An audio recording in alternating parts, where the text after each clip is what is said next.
Deutschland time.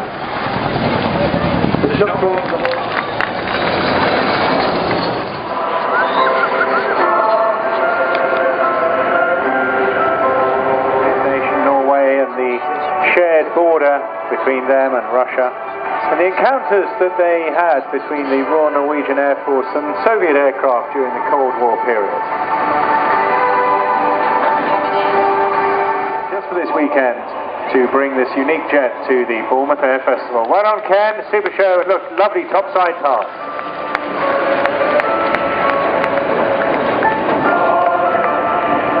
Agility and manoeuvrability, but the sheer amount of weapons that it can also carry.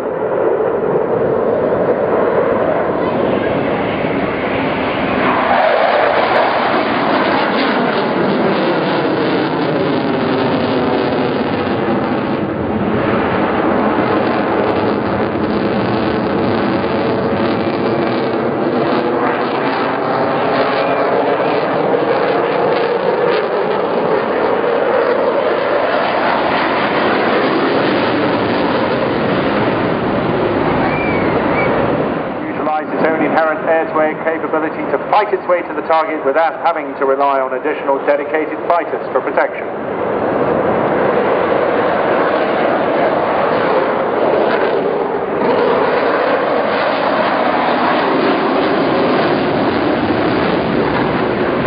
See the deftness with which you can just pack in a barrel roll easily, maybe well within the display area.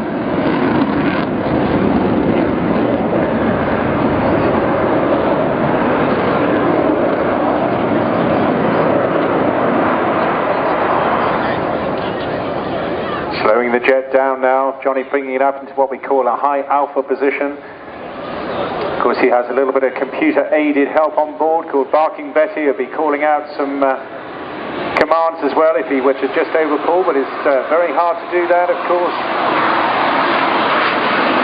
And quite remarkable that you can get a jet down from Mach 2 to about 120 knots.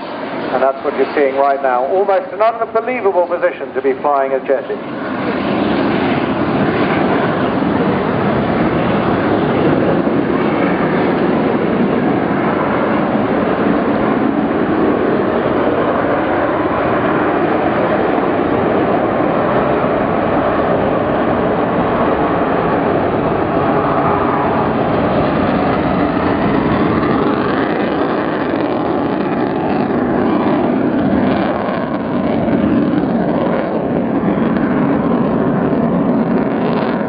As well as the power, the airframe itself is both lightweight and durable due to the modern manufacturing techniques and the use of composite materials. 70% of the airframe is made from carbon fibre composite and a further 15% from titanium and aluminium alloys.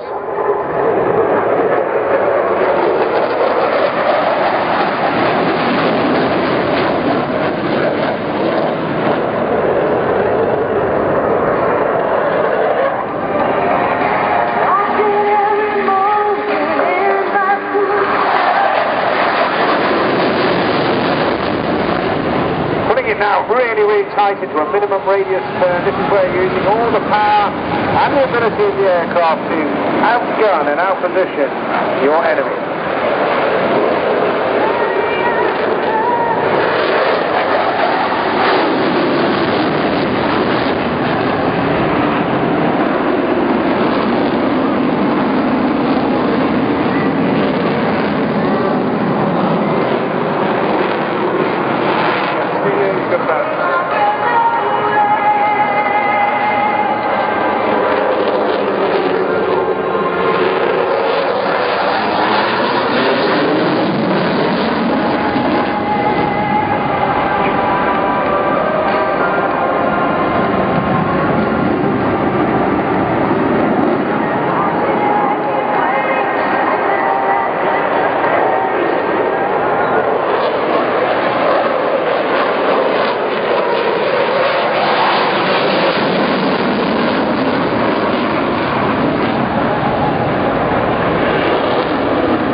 example there is if you saw that jet coming towards you, as he pulled the roll, it would look as though it was going straight over the top of you, but that's it.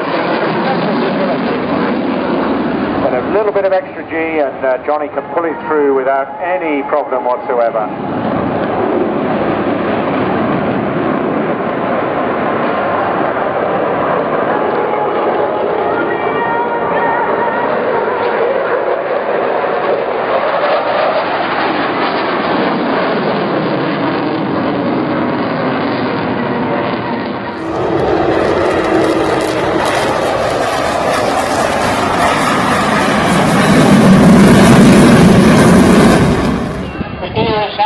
Retracted, and in the air I think you'll agree it looks absolutely like a full-size Vulcan. We do make a lot of aircraft of this size for films because it's really something that we're able to introduce the size. And there he's putting the engines on now and climbing as he Vulcan used to do into a wing over.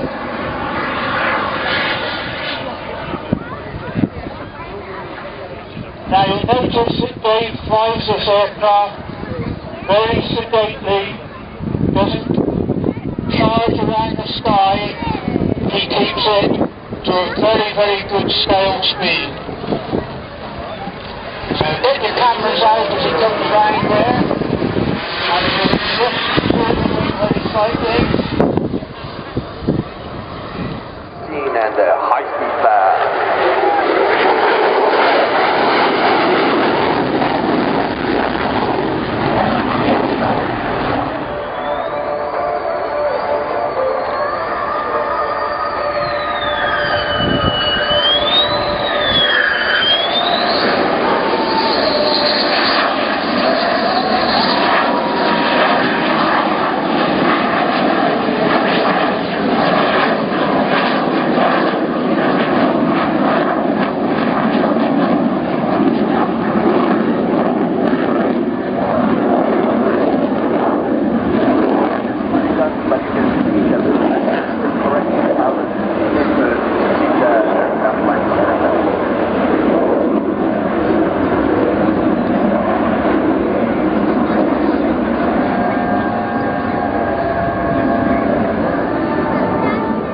An example of the Bell Boeing CD-22B Osprey tilt rotor in the static part. Here's one coming in for its flying display.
the multi-role Typhoon.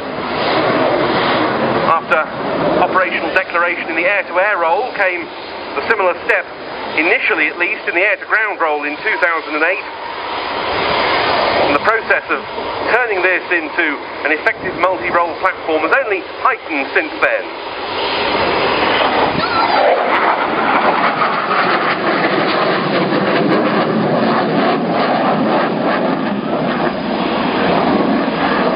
The Lightning can engage targets at long ranges whilst avoiding detection.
For a short course.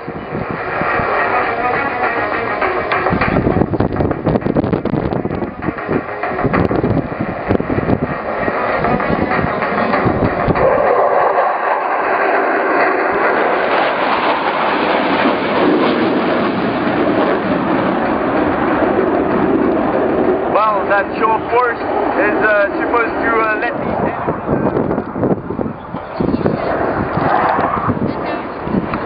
decelerating from 220 knots rapidly. The Super Hornet will appear suspended midair, barely moving as it slows to a speed of just 180 kilometers per hour, about 105 knots for the high alpha pass.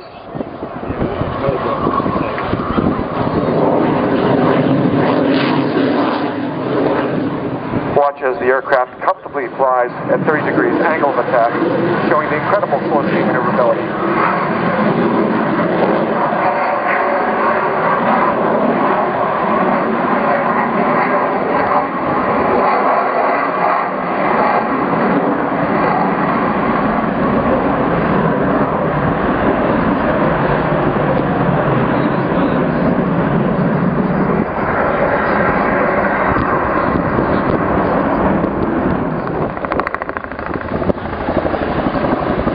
This is that blaze slap, ladies and gents. As we all know, jet noise is boring. It may be big, it may be heavy, but Luke will now show just how quickly the aircraft can be stopped. And your exercise system, obviously.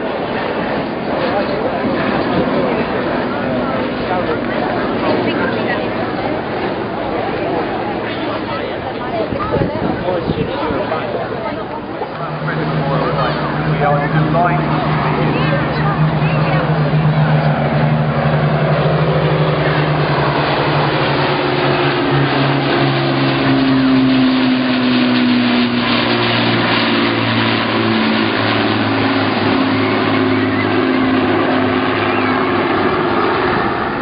Up and down the beach some 10 or 15 kilometres out.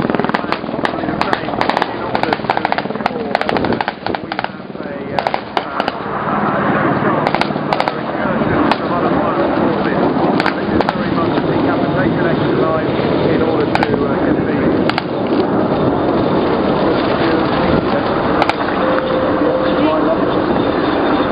next thing you'll hear will be maybe jump up. As he comes in, go under a couple of 1,000 yards.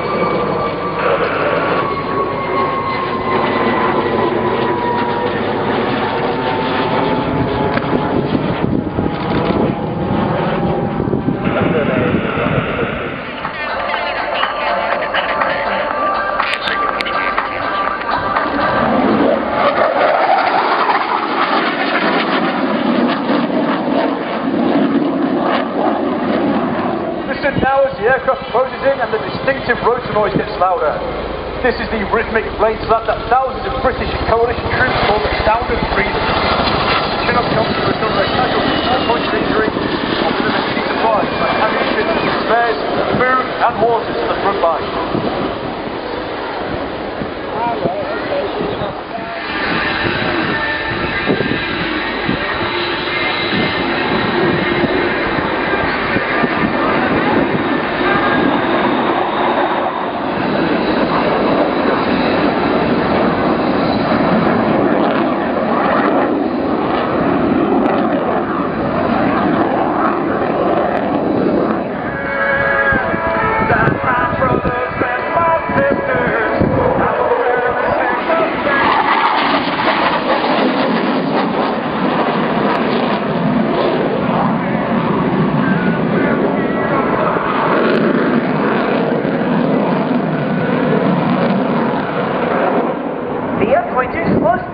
Characteristics are phenomenal. Watching out, Major Dickinson repositions the aircraft to crowd right, reduces the power, slowing the Raptor down to less than 90 knots, and loads up on a high angle of attack. After the pass, you'll once again feel the raw power of the jet as Major Dickinson flanks his afterburners and climbs straight to the vertical. From the right, the Raptor slows. Pass.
That make it virtually untouchable, even without using its afterburners. Accelerating from 90 knots to over 600 knots, Rock will now reposition for a high-speed pass, showcasing just a fraction of the aircraft's super cruising speed capabilities. Ladies and gentlemen, prepare for Freedom's Thunder on the high-speed pass.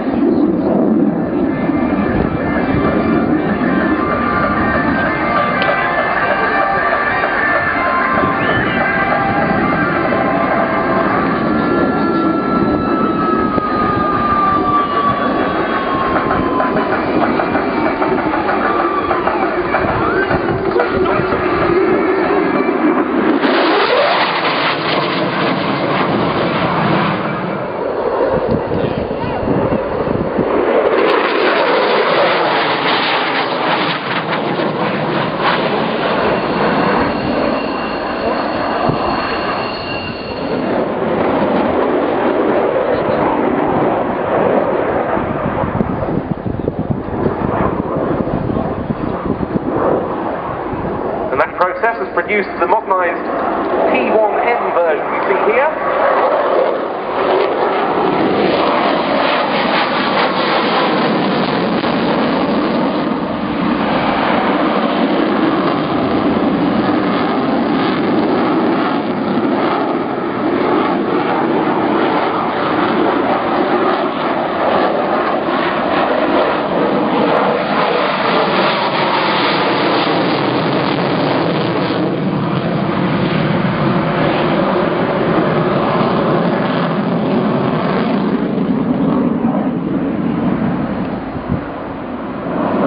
One of the the keys to successful air combat is to continually assess and work out the energy levels and the speeds of your adversaries.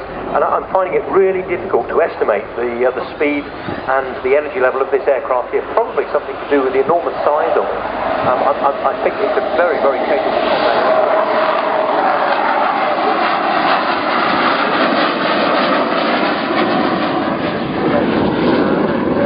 Whether they can trade that height and speed.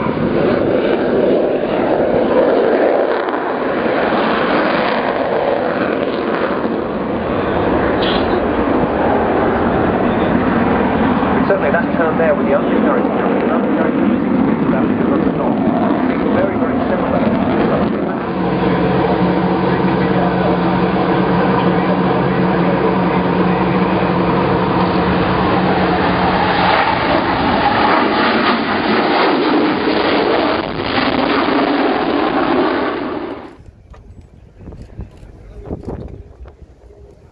And here they are, in from the right, the 747 and the red arrows.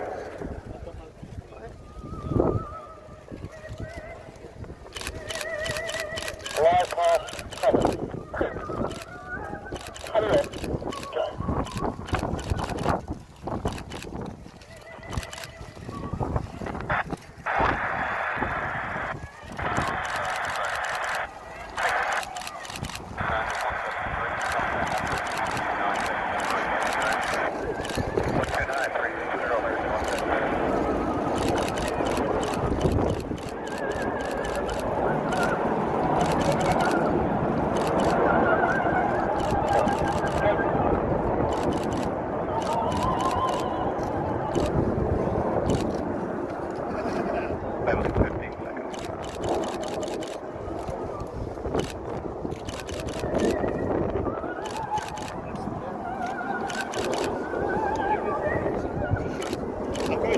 Double at the moment. I can lean it down and just keep doing because the delays. It's not And the Royal Air Force aerobatic team, the red arrows. Leader 2, Roger, just stand by.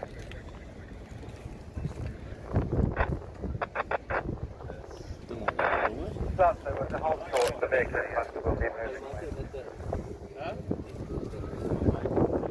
That's the next.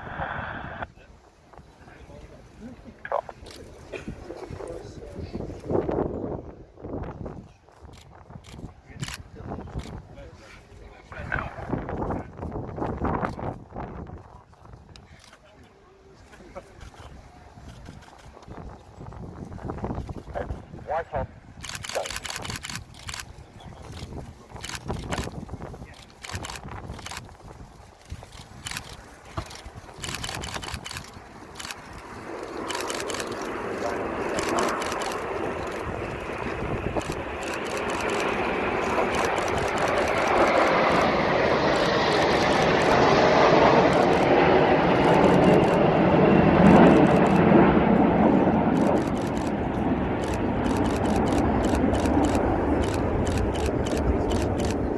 That was the Royal International Air Tattoo salute to BA 100.